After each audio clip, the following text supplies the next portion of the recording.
शादी के दिन एक आदमी को अचानक उसकी सच्चा प्यार यानी सफेद चांदनी व्हाइट मूनलाइट का फोन आता है। उसे पता चलता है कि वह लड़की बहुत मुश्किल में है। यह सुनकर वह बिना कुछ सोचे अपनी नई दुल्हन को छोड़कर उसे ढूंढने निकल पड़ता है।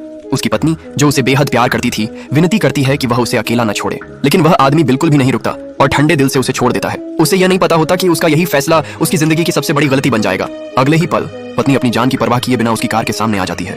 वह गिड़गिड़ा कर कहती है, कम से कम शादी की रजिस्ट्रेशन तो पूरी कर लो, मैंने तुम्हारा 5 साल इंतजार किया है। पति बेरुखी से जवाब देता है, जब 5 साल इंतजार किया है तो थोड़ी देर और सही। फिर वह अपनी बड़ी सी BMW लेकर तेजी से निकल जाता है। उसे क्या पता था कि उसकी पत्नी को कैंसर है।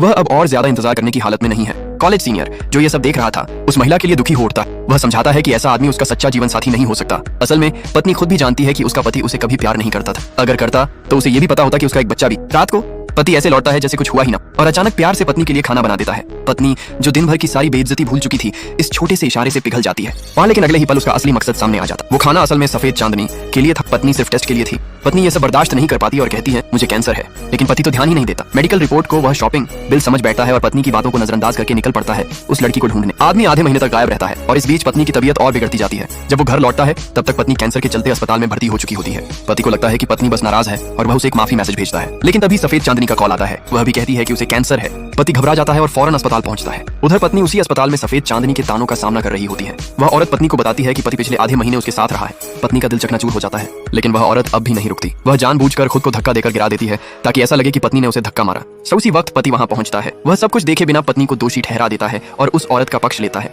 पत्नी के पास अब कुछ भी कहने को नहीं बचा। उसका दिल पूरी तरह से टूट चुका होता है। पति हैरान होकर पूछता है, तुम व्हील चेयर पर क्यों हो? पत्नी एक बार फिर बताती है, मुझे कैंसर है, लेकिन पति अब भी मजाक समझता है। पत्नी अब बिल्कुल टूट चुकी होती है और बुरी तरह से रोने लगती है। अब जाकर पति को थोड़ा पछतावा होता है। तभी सफेद चांदनी एक बार फिर अभिनय करती है। अचानक तबीयत बिगड़ने का नाटक करती है और मूर्ख पति फिर उसे संभालने में लग जाता है, लेकिन अब उसका लालच और भी बढ़ चुका था। उसे याद आता है कि पत्नी के गले में जो लॉकेट है वह उसने अपने बेटे के ठीक होने की मन्नत के रूप में मंदिर में नंगे पांव झड़कर पाया था। वह पति से कहती है, जाओ और उससे वो लॉकेट लेकर आओ।